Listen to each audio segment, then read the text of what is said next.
Namaskar, dear viewers. I am here again with a new episode which is on Bangladesh. Dear viewers, I am really very happy to learn that you have been taking interest in my podcast and you are sharing with your friends, liking it and subscribing it. Last episode I did on Nepal, which was a burning issue at that time. Now, as Bangladesh is also a hot topic, I thought that I should come up with this topic and share my views on this to all of my viewers. Dear viewers, Bangladesh was never a Bangladesh. It was a Hindu land. Till around 3rd century, it always remained a Hindu land. Only after the great warrior Ashoka, who turned to Buddhism, the Maurya dynasty brought in Buddhism to Bengal, or this part of the land, which we are now calling Bangladesh and Bengal. Chandragupta Maurya brought in Buddhism, but again, after 3rd, 4th century, again Hinduism came back to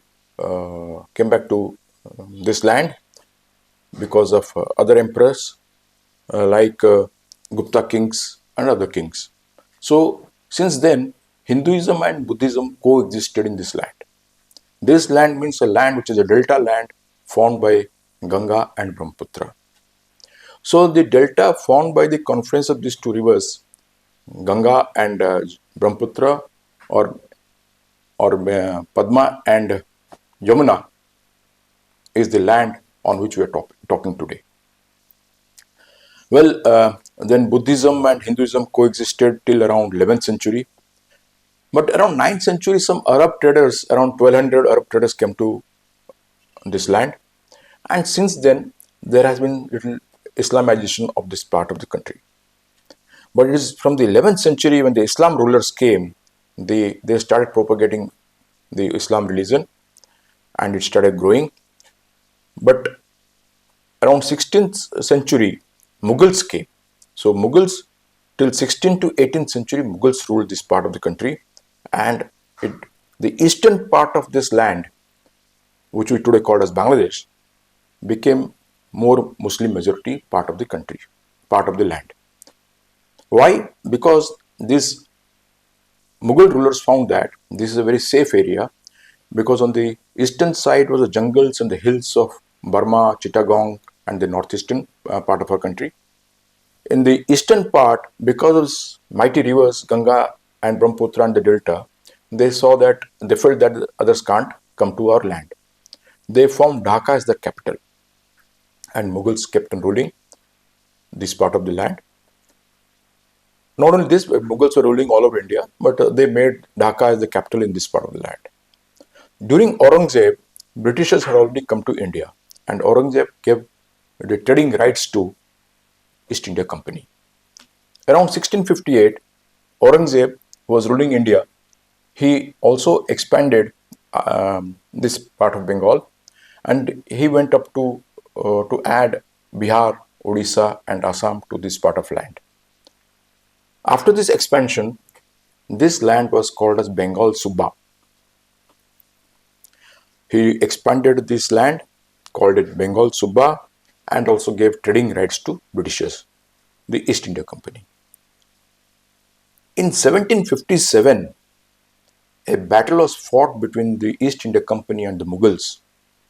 East India Company under Robert Clive and Mughals under Siraj-ud-Dullah in Plassey, which is known as Battle of Plassey.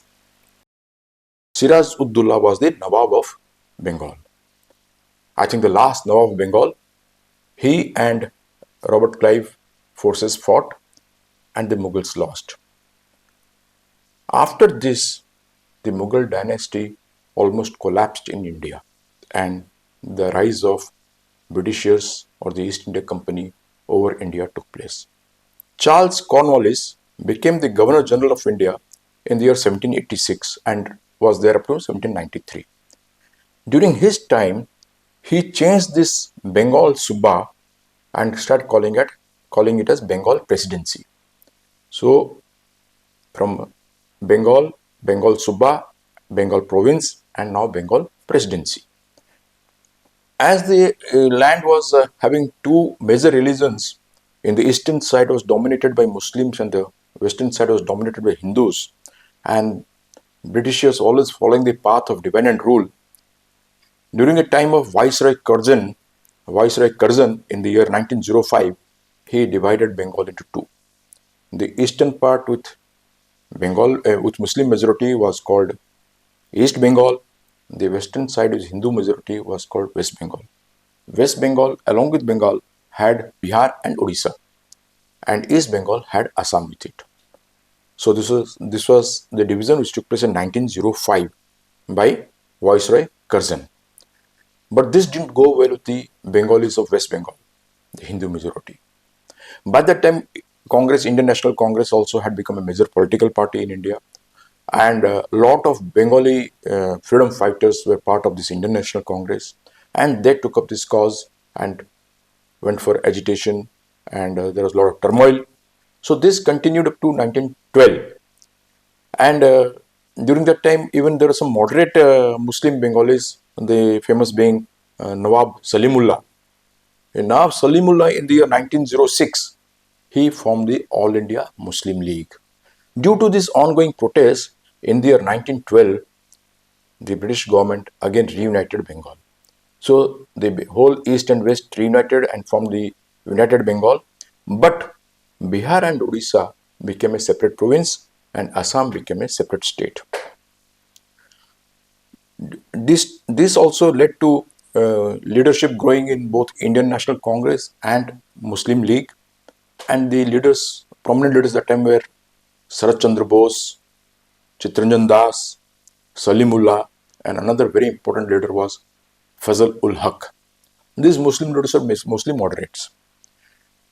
And when the unity took place, these two groups of Congress and Muslim League, they made a pact with them that let us all work together for the betterment of this land, and let us have better political thoughts, better political administration.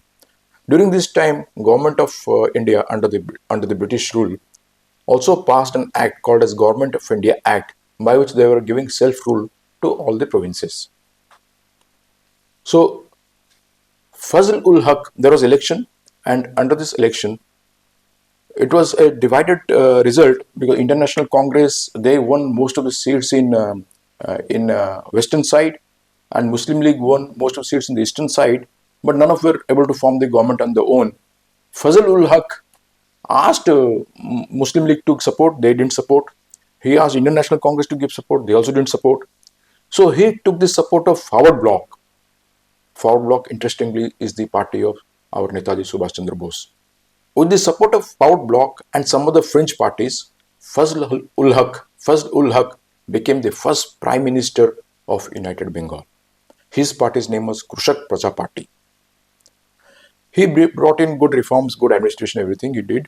But as he was not a very strong leader, in the sense he didn't have a strong party, it was a minority party, in order to make his prominence felt, in the year 1940, in Lahore Declaration, he passed a resolution of Pakistan.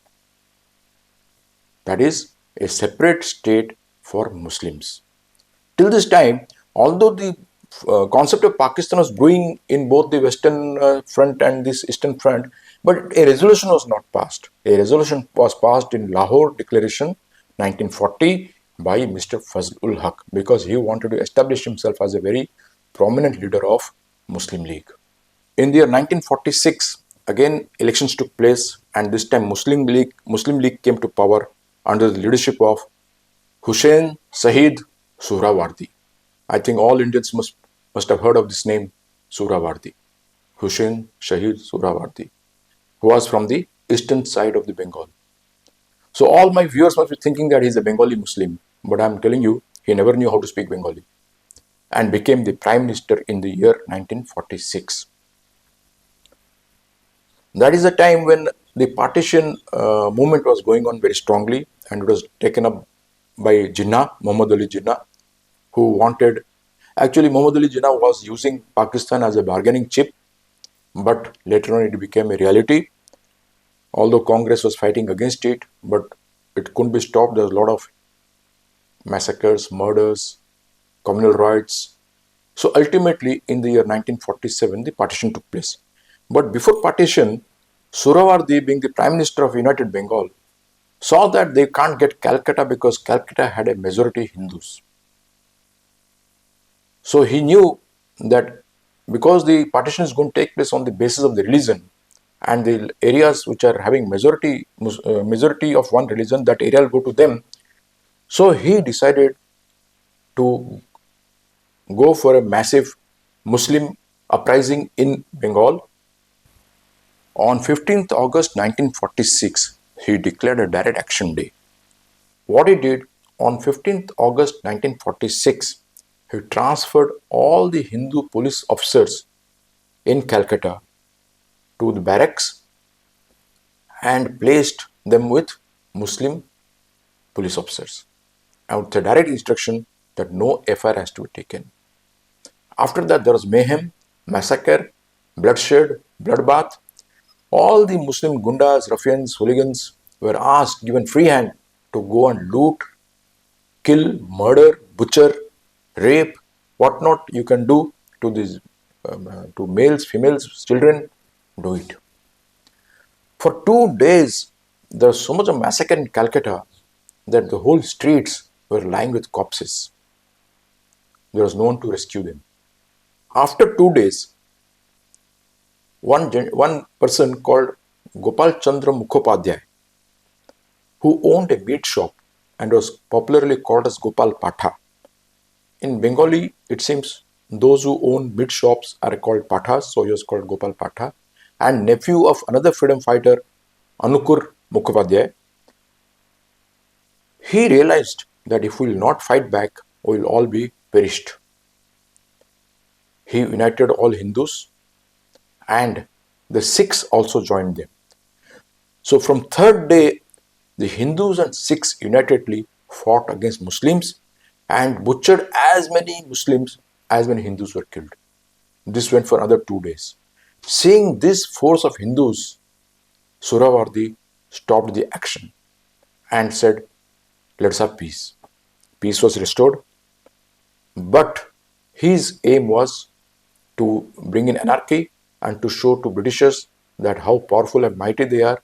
He proved his point. But as he could not eliminate the Hindus, and Hindus still remained the majority, Radcliffe, in his partition, gave Calcutta to India, and Dhaka became the capital of East Pakistan or East Bengal. After the partition, the western side of India became West Pakistan, and the other Pakistan came towards the eastern side of India next to West Bengal, called as East Pakistan. There must have been around 2,000, 3,000 kilometers distance, which was a very absurd way of calling it one single country, but Jinnah persisted and they had it. The interesting thing I would like to tell you is that till 1955, although independence was 1947, partition 1947, till 1955, this eastern wing of Bengal was still called as East Bengal and not as East Pakistan. In 1955, Governor General of Pakistan became an army officer called Major General Iskandar Mirza. He renamed East Bengal as East Pakistan. So the partition took place, and they had two different lands, West Pakistan and East Pakistan. Capital of West Pakistan that time was Karachi, later on became Rawalpindi, and this side continued with Dhaka. It was thought that once the partition will take place, there will be no more animosity between Hindus and Muslims and things will be very peaceful, but that was not so. It is a myth to understand that the Bengali Muslims loved Hindus and the Indians. They were never tolerant of the Hindus and Indians. In fact, I'd like to tell you that till date, Hindus in Bangladesh are called as Indians. Even if they have never come to India, they're still called as Indians. So even after the formation of East Bengal or East Pakistan, there are continuous riots in which Hindus are butchered. in 1950s, 1960s, 64, 65, 1971, and till date, which you all must be hearing and reading in papers and in the electronic media, how Hindus are being killed. The latest you must have heard one Gopal Chandra Das, a poor worker in a textile factory, on an allegation of blasphemy, was pulled from his factory, beaten to death, lynched, and then hung on some tree and burnt alive. So sad. Again, even till yesterday or day before yesterday also, some Hindus I've been reading are being killed. It is interesting to note that when the first census took place under the British rule in the year 1871, the Hindu population of United Bengal was 1 crore 80 lakhs and the Muslim population was 1 crore 17 lakhs, 1 crore 17 lakhs of Muslims and 1 crore 80 lakhs of Hindus. Although almost nearing each other, but still Hindus had around 60 lakhs more population than Muslims, 63 lakhs to be precise. But when the partition took place, in the West Bengal side, Muslims were 48 lakhs, Hindus 1 crore 95 lakhs. Muslims were 20%, Hindus were 79%. And in the eastern side, Muslims 2 crore 75 lakhs, around 70%, and Hindus 1 crore 10 lakhs, 28%. Please mark this. During the time of partition, Hindus were 28% of the population in East Bengal or East Pakistan, whereas the Muslims were only 70%. There were Buddhists and Christians also. Today, around this time, although census has not taken place in India, but if we go by the 2011 census and do little addition and subtraction, around today, West Bengal has 28% Muslims, rising from 20% during partition. Now there are 28% Muslims in West Bengal, and Hindus from 79% they have fallen to 70%. Muslims were around 20% during partition, and today they are 28%. And I'm sure when the census takes place, these figures will change, and we can see the Muslim figures will be at least about 30%. But in East Bengal, where the Muslims were only 70% during partition, today they are 91%. And Hindus, from 28%, they have come down to 7 to 8%. So from this, my viewers, you all can understand how Hindus have been eradicated from East Pakistan. It is said that when the partition took place, West Pakistan side, there was a lot of riots between Hindus and Muslims in West Pakistan, and they ensured that almost all Hindus migrate. So they did a jhatka. It's called a jhatka procedure. Whereas in East Pakistan, this is going on as halal. Every day they are killing Hindus and ensuring that their population goes on decreasing. Hindu annihilation, Hindu genocide, whatever you can call it, or Hindu holocaust. So I have no proper terms, but I have told you the statistics, how the Hindu population in East Bengal is going down. Dear friends, I've run you through the initial stages of the formation of Bangladesh. I will also come up with further episodes on this story. For that, please like my podcast, share it with your friends as many as possible, and kindly subscribe it. New followers will also be aware of what is happening in Bangladesh through my stories. I am trying to be as truthful as possible. However, there could be some errors here and there. I may be pardoned. My podcast name is My Truth, and I am always trying to be truthful. Thank you. See you again. Wish you a very happy new year. Thank you.